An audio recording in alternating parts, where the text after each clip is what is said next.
Welcome to the Beauty Way. It's so great to have these two here.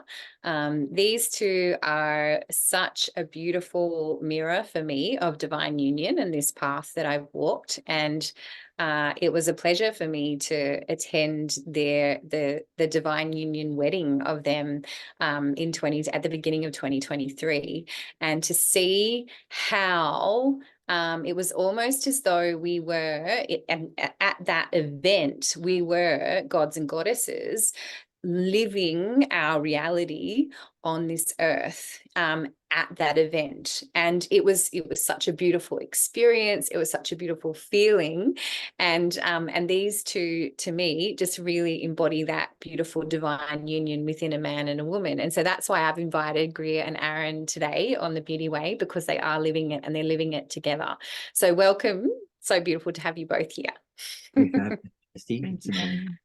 So I would love to start today by asking you just to share a little bit about your journey together and how it is that you've actually arrived at this place of being in divine union as a man and a woman.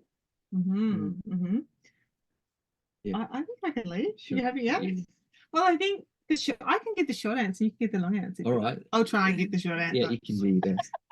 Ultimately, it was us before even meeting, us both coming to a point within ourselves of a deep commitment to what we really wanted. And for me, it was, I can really think of it as like a previous life. It really was almost like a previous incarnation. I was at such a different stage in my life, and just realizing that I'd been on the spiritual path for a while. So this isn't going to be a fully short answer. It'll be my version, then you can share yours.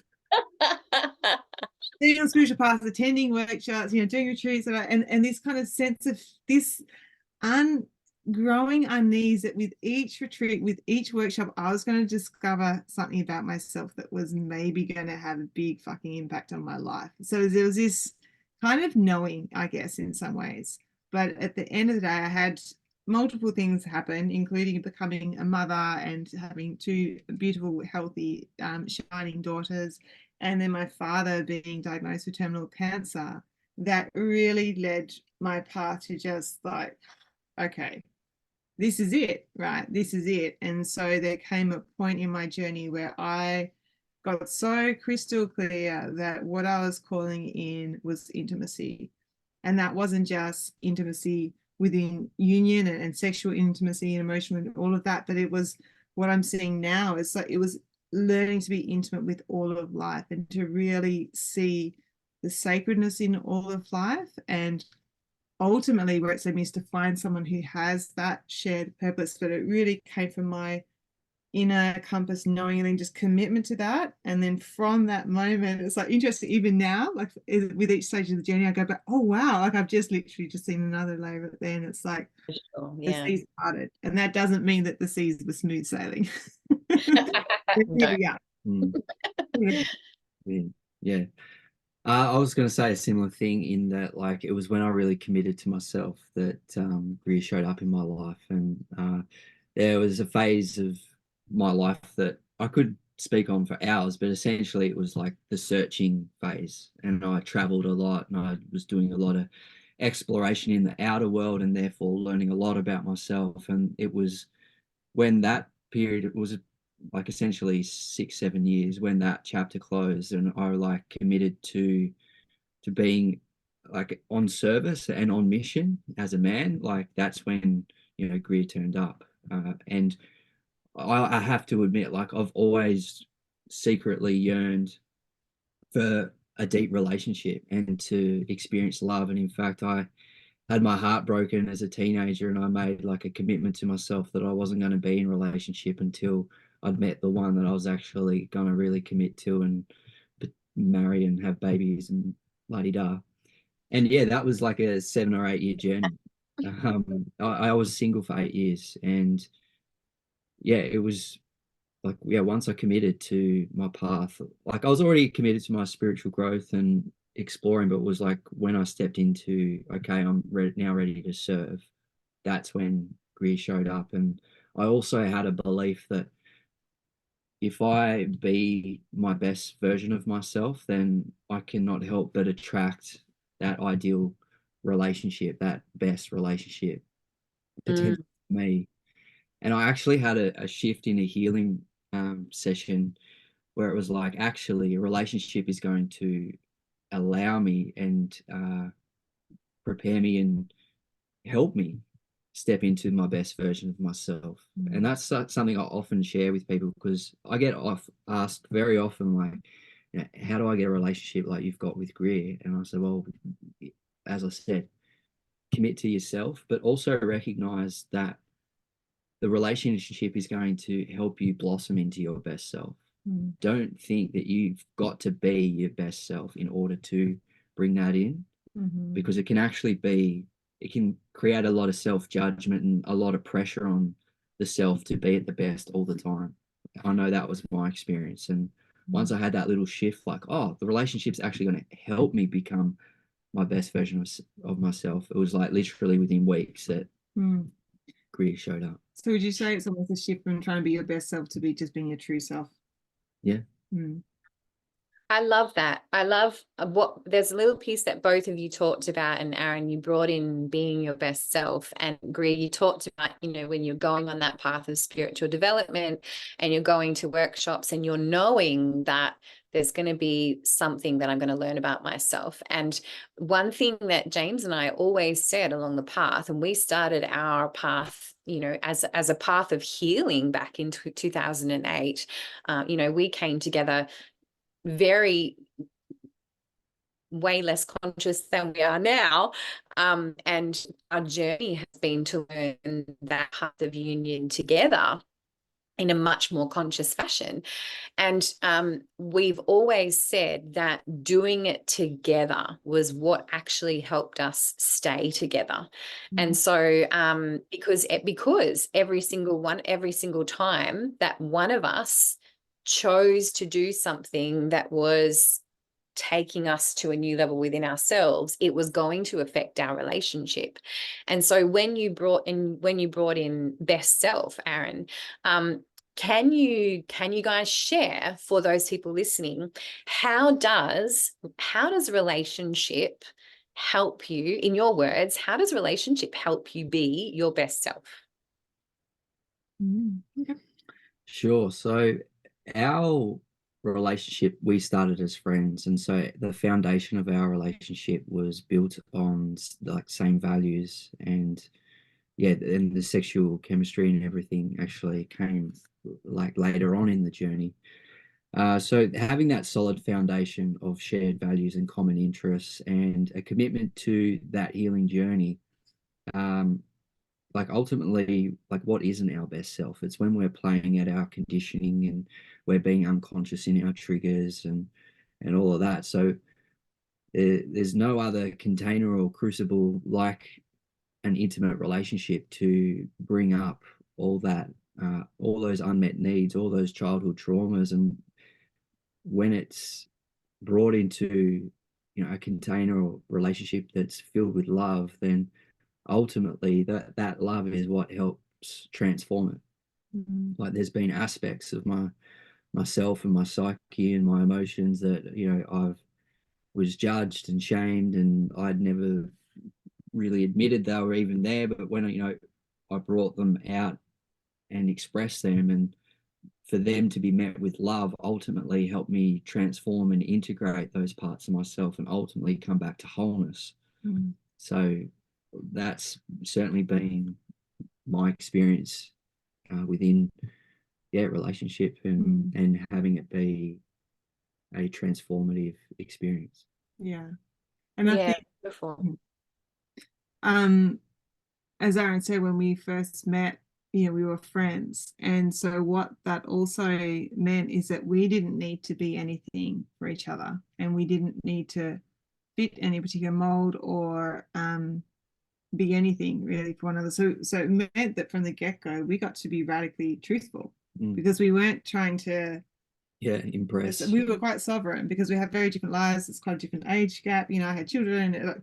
It's just like there was no, we didn't really think, although I had the hots from Aaron, like the moment I saw him. So Aaron's like way older than you, Greer. What's that? So Aaron's like way older than you. We don't know many people, but yes. So, yeah, I think that just gave us such freedom, you know, like I used to be scared of the concept of freedom within relationship. I used to think that that meant, oh no, they're just going to run away and you're going to do whatever you want to do. And, you know, but actually it's the true freedom, the true liberation is the freedom to be ourselves, right? And so we were able to do that from one another, and then with one another, friends, and then, you know, the intimacy grew and we started to grow that. But the container was always freedom and truth, and that's really what helps us. And it's that same truth that, because we have such clear boundaries around our relationship, and that crucible, that kunda, that bowl which we're held in, it's and this kind of soul agreement that, you know, we're both awakening to ourselves, and it's an honor to be on that shared journey of deepening. Like, I know that the more I love myself, the more love I can give Aaron in a truly unconditional way, and not, you know. So now if a trigger comes up, or it's just like, oh great, like I know if I'm feeling the trigger in my body, there's my medicine there, you know. So I know that it's my role to, okay, it's time for me to take my medicine and see what that is.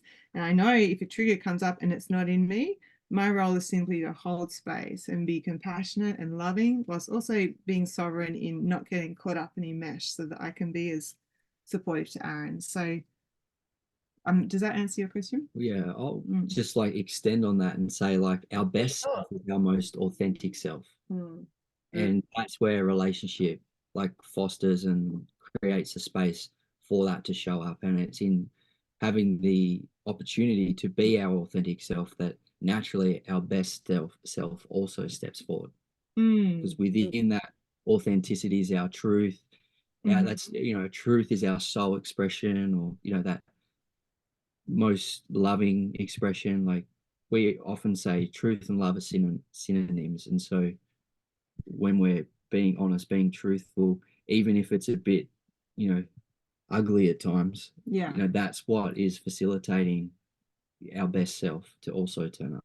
Yeah, and that authenticity and the truth, that doesn't always mean our shininess. That sometimes that is the part that's vulnerable and shameful, and like often it is, and at that degree that is what's real. You know, if this is what's coming up, then my most authentic thing is for me to be this shaky version of myself. And then when we bring that to the table within relationship and shine love on that, that heals. And so then we go into that deeper truth. And again, when we're in trigger, Aaron will often say, look, I want to say something, but I'm aware it's not my deeper truth or my higher truth, but this is what I need to say just to get it out there. And then yes, so when we say it and then it's there, recognizing it's not the deepest or highest truth, but it's the truth in this moment. And then that can go because it's been seen. So yeah. I really love that you emphasize that a little bit more of this aspect of it's not always all love and light in the moment, because this is the beauty way. The beauty way does not mean that it's going to be love and light and, you know, unicorns and rainbows all the time. It means that we're going to experience the ugliness, which was the word that we use, which is awesome, because ugliness is still a perception and a judgment, and it is there, like you said, Greer, is if I'm feeling something about that in my body, then it's within me, and I get the opportunity to be able to experience it and to release it within this safe container. And something that we always used to say as well was when we would get, and sometimes we still do, if we would get caught up in that cycle, is we're not at the causal issue here. And so we teach each other, we don't teach each other, we show each other to be in that space of, okay, I'm the source of this, and I get to go a little bit deeper here in this safe space. What I also loved was we mentioned you guys mentioned the word shame. And so you guys came together as two sovereign beings. And so do you notice, has there been an experience for you of, in conversation, that you still find things that you experience that shame when you're wanting to share or when you're wanting to express in a certain way? Do you feel, is there part of you that, like you just said then, Greer, about how Aaron will say, I know, you know, I know this is not going to feel really comfortable right now. how do you work with that? How do you work with that aspect of shame? Yeah, so I think first of all, it's really important to expand on what shame is, because shame is a really deep, uncomfortable emotion, and it also has stories attached to it, and those stories are, I'm broken, there's something wrong with me. You know, they're the two real key ones. Like and so that idea of like something being wrong with us, like inherently wrong with us, like it can carry on with us, you know, through our whole lives, and we can be completely unaware of it, because in response to shame, we will often act in a way like in trying to be more than human or less than human. So typically the person that is trying to be more than human, they're the high achiever. They're trying to get away from their shame by showing that they're perfect. Like perfectionism is a way in shame. Yeah, nice. Yeah, and like the less than human is the person that doesn't value themselves and will, you know, so-called self-sabotage is just a shame response. You know, two polarities of, you know, the one emotion. And then there's also guilt. So guilt is actually really important for us to be able to experience empathy. Now, guilt is acknowledgement that I have done wrong, but I'm not broken. So when we experience shame, it's like I have done wrong and I am broken. Does that make sense? Totally. Yeah. Yeah. So again, I think guilt and shame get like sort of tied together, because ultimately, yes, we can acknowledge that we have done wrong, but doesn't necessarily mean that we're a failure as a person. Just means we stuffed up in that instance. Yeah. And Such an awesome description. yeah, and so having that understanding has allowed us to identify shame in like really important ways when it does get triggered, because it's pretty prevalent, you know, everywhere.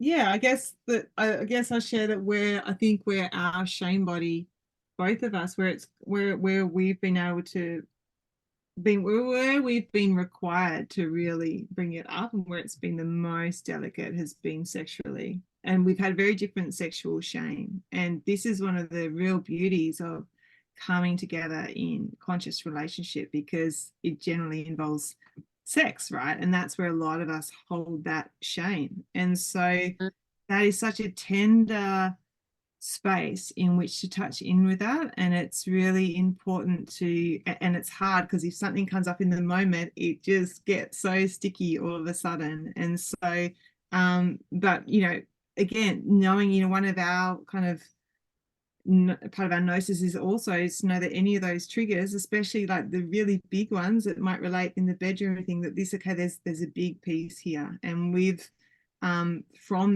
being willing to go into it and acknowledge and name it. Like we had an experience, I don't need to go into the story, but we had a moment where Aaron went, you'd had a really powerful breathwork session, and came back so inspired, and I was 5 months pregnant with our son, and you shared all this thing, and for you it was this like, oh, this shame I'd been carrying, it was just like release. And then liberating that, it just brought up this massive shame because of what I made it mean about me. And I was like, and so that makes, you know, I feel like this. And then I said we kind of carried out, which was just a couple of minutes long, but fucking big. I was like, well, now I feel like there's something wrong with me. And then I said, well, I feel like I'm being made wrong for how I am.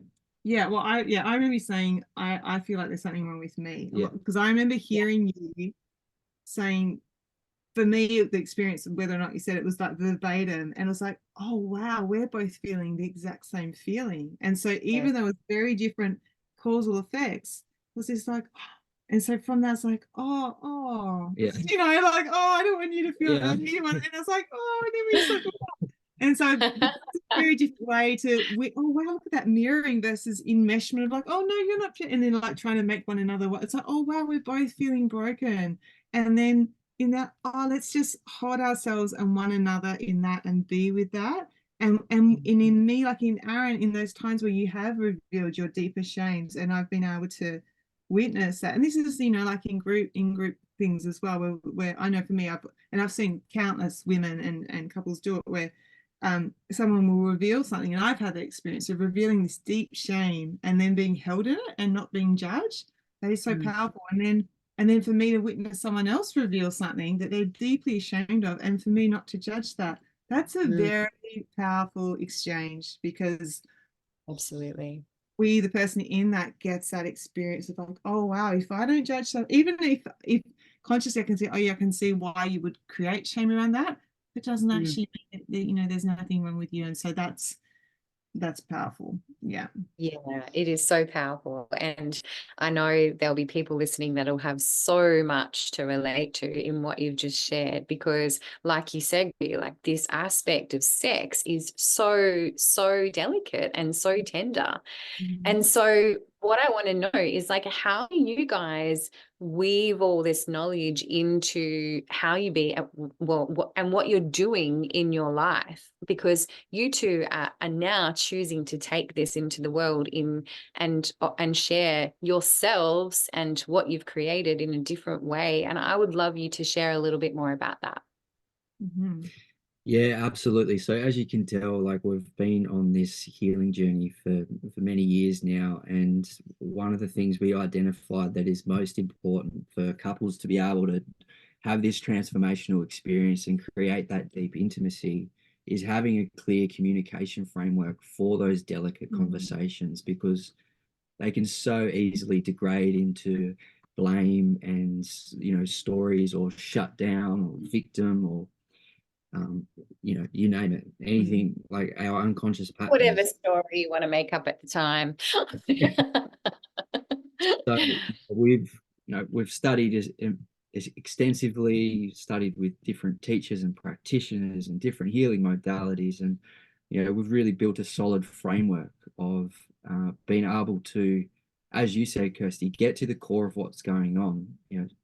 The trigger about the dishes is never about the dishes. There's an underlying deeper unmet need or unresolved wound or unaddressed trauma at the core of it. So how can you, or as a couple, create a safe container for those conversations to be had? And it can be as simple. And so we offer a free 1 hour workshop, which we teach online once a fortnight. And in that we go through 2 exercises. And one of them is the basic framework for this. It's like, I find the best teachings are the simplest of teachings. And then there's like, you could study them for your whole life. So we touch on it in the workshop, and we give people a real example and an opportunity to practice it. But there are, certain processes that we can take. But for the listeners who may or may not do our workshop, just even kind of one of our like flag words is so I got a growing edge conversation. Not growing egg.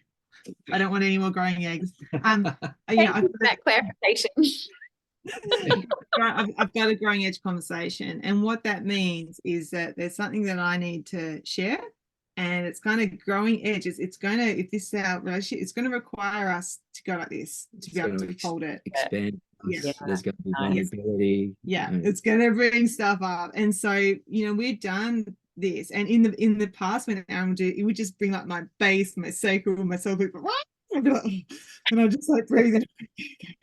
But over time, as those conversations have happened, that energy has come up, right? So now when it's it, okay, I tune in and like, okay, so I just got to get the kids lunch, or okay, at the moment I'm focused on this. So let's speak in 5 minutes, or let's speak tomorrow.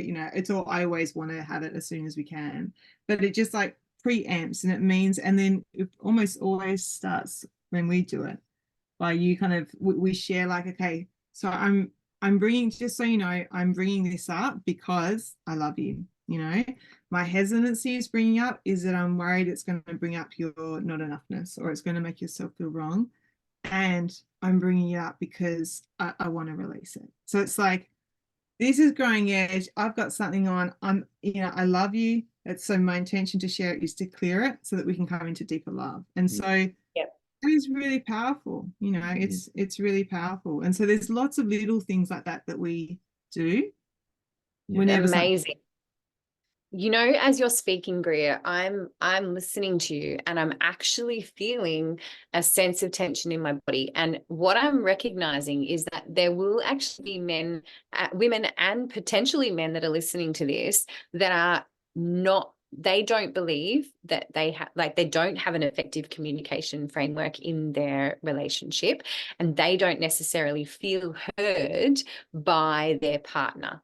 So for both of you, from your perspective, how can you best start if you were in a situation where you're not feeling heard by your partner? How can you begin to embrace this process? Mm-hmm. Yeah. So first of all, breathe. Okay. So we teach couples how to go from unconscious communication to conscious communication. Awesome. And in order to do that, we need consciousness. Okay. We need awareness and the breath, slowing down, like noticing that you're triggered, you're in fight or flight, you're got the adrenaline going, and you need to breathe because your midbrain is going off. Like there's so much going on in your body that needs to calm in order for that self-awareness to begin to do what it needs to do and identify what's going on in the body. So the first step is to breathe. Second of all, it's about taking 100% responsibility of your half of the relationship. So that means you are responsible for what is going on for you. And that means not blaming, not projecting, not expecting the other person to meet your needs straight away. It comes back to you've got to take responsibility for what's going on with you, being aware of it. And then, like what Grid shared, like that comes from a clear, like there's a step-by-step process of, you know, identifying what's going on, what's the need, seek to understand before being understood. So, you know, if your partner's Awesome. not hearing you, then it's because they're making their need to be understood more important than active listening. Mm. Mm. And I would add also that, and this is one of the gifts of intimate relationship, is that if your partner is not hearing you, there's a very, very high likelihood that you are also not hearing your partner.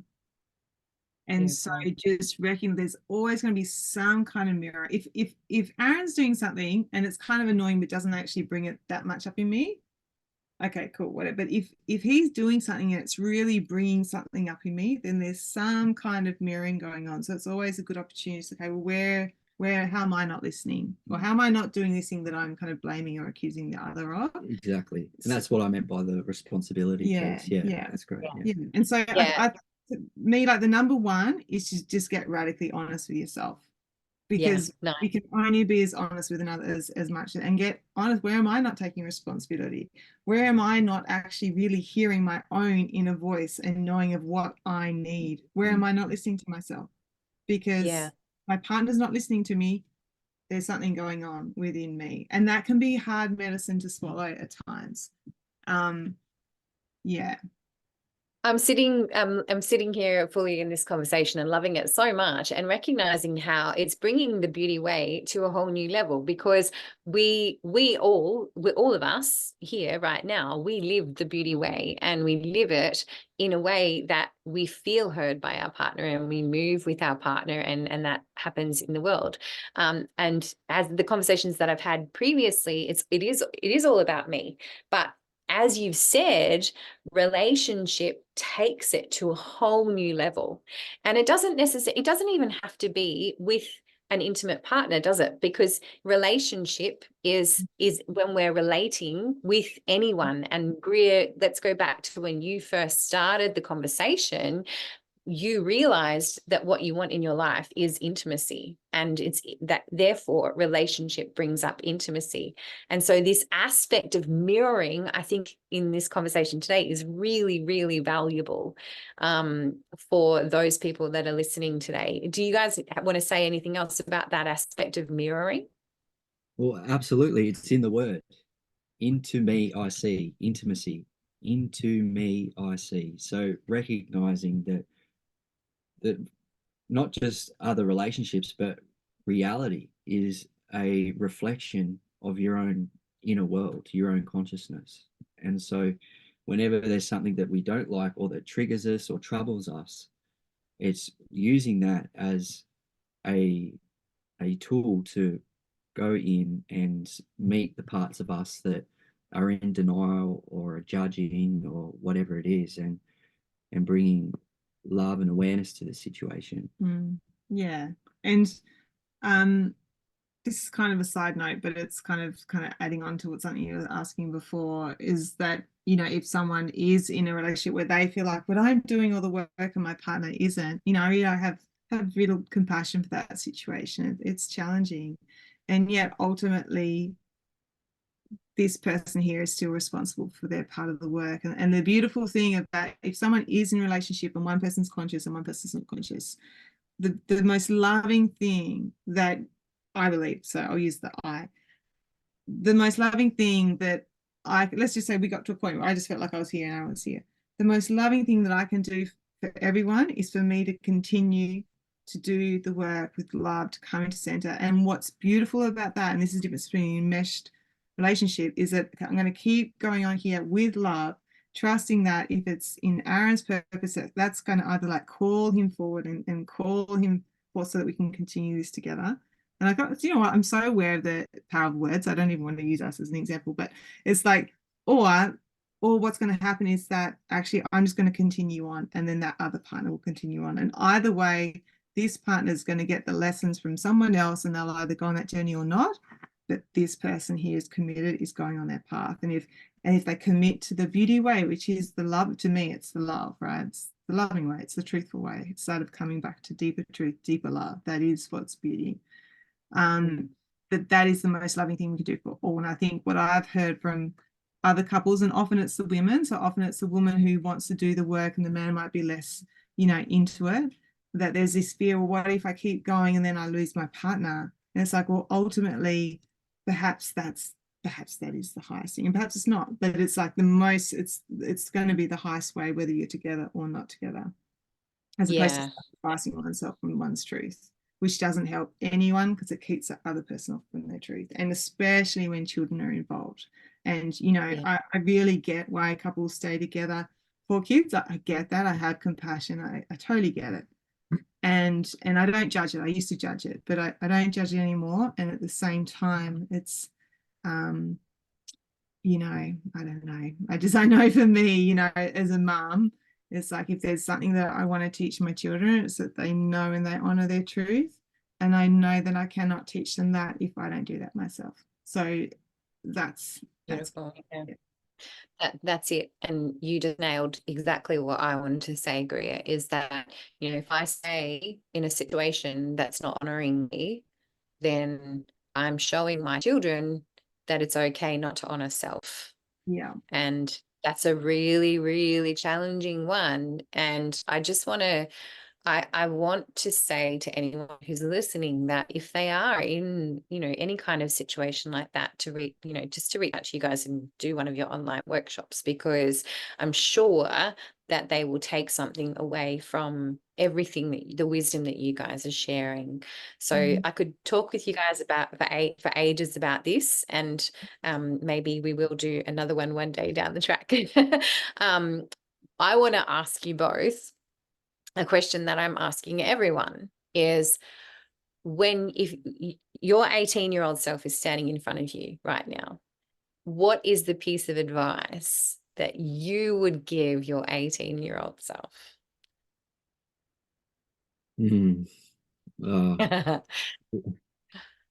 It's a mix of, it's basically like learn to love yourself. It's a difficult question because in many ways I would not change a single thing of, you know, my past, because it's led me to where I am. At the same time, I suffered so much as an 18-year-old because I didn't love myself, and I was so caught up on what other people thought of me and getting approval and acceptance and enoughness and all that. And I just know that could have enjoyed myself even more than I did if I just had, accepted who I was, loved myself more, stopped looking for validation outside of myself. And I guess I would just say, like, you will only regret the chances you don't take. Mm, That is what I'd say. That love is it. the only regrets you'll ever have.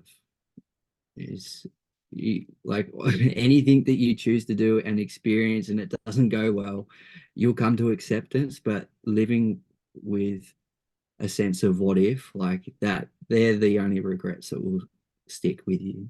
And I'd also I tell, love that so much. Yeah. so You'd also I'd tell him also what? tell him to squat. Start squatting.